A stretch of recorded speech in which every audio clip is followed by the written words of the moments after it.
I'm not gonna call Shedeur Tom Brady, but I think he has the potential to have a Tom Brady arc in regards to not being highly sought after within the draft, but having a lot of major production in college. Obviously, Tom didn't have the type of production that Shedeur had in college. Leading the uh, nation in completion percentage 2 years in a row. But I think it's something to be said with somebody with good feet and good poise in the pocket, being able to take a hit and not be injury prone, and being accurate with a good enough arm, which is kind of like, if you hearing characteristics, it's really sounding like almost like you talking about Tom Brady, right? Don't got the strongest arm, don't got the, you know what I mean, laser rocket for an arm, but is an intelligent decision maker, can dissect you from the pocket, great pocket awareness, great feet in the pocket, and just a poise, never gets rattled, always available, right? So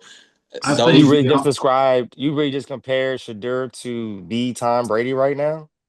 I did in regards to his intangibles. I think he has a lot of Tom Brady-esque intangibles that will carry him in the second level, and I think it'll be apparent when he gets out on the field because he didn't have a line in college, and I'm looking for NFL prototypical situations in the league. You're not going to have great O line play all the time, and if you're able to withstand that in college and still have the highest completion percentage, something's telling me that that's going to translate.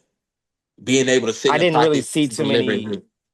I didn't see too much actual translation in winning scenarios, if that makes any sense. Like in the game on the line and you're getting pressured. I didn't really see him get past the adversity in outnumbered situation. Like I'm not seeing that from him. I see it in people that are equal teams, if that makes any sense, like equal playing grounds. But everybody knows that Colorado wasn't no big dog team. Shador Sanders didn't have any game-winning drops. Hail Mary throw. I mean, against who? Against Baylor? Against Baylor. We're Hey, doing we that. can't use that argument.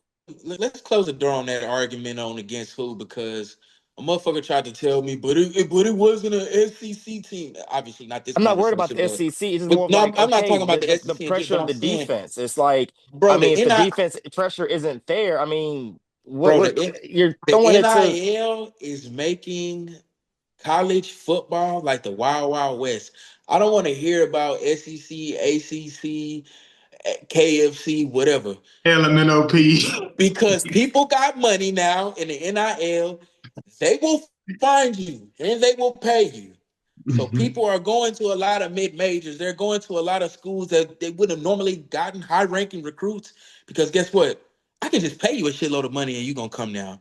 So now that And but has what are they paying you for? they pay you to produce because you're a talented player. And my point is, But because they're able to pay people and entice them to come, talent is more spread around. So nobody's more so looking to, oh, I want to go to Alabama because Alabama's going to guarantee me that I go to the league. That's not the fucking case anymore. Yeah. Number one, if I had a chance to go get paid somewhere and start, and still have the same chance to get to the league as you do and not go to Alabama, and I can, you know what I mean? I can go to another school who's going to actually value me. I'm not going to have to wait 2 and 3 years. I can play immediately, and I'm going to be able to display my value that way.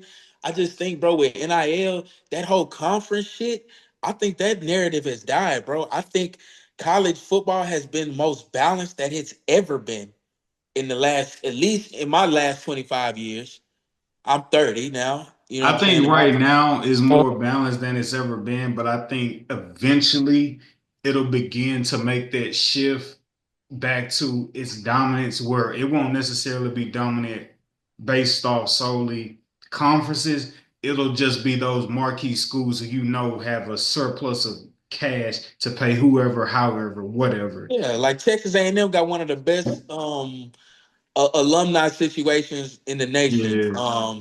You got $1 million donors, people who are going to give back, booster club. You know what I mean? You got those type of alum that are just going to pour into the program to But even with no what I end. just said, I retract what I just said in terms of like that dominance because NIL it's a year by year basis. So I can cash you out 1 year, but if you're not doing what I need you to do, or somebody else whispering your ear say they're gonna do whatever I want to do, your program is never stable, which brings forth that even balance. Because now, again, the programs can't really have stability when you know you only playing for a scholarship. You know what I'm saying? So yeah, yeah.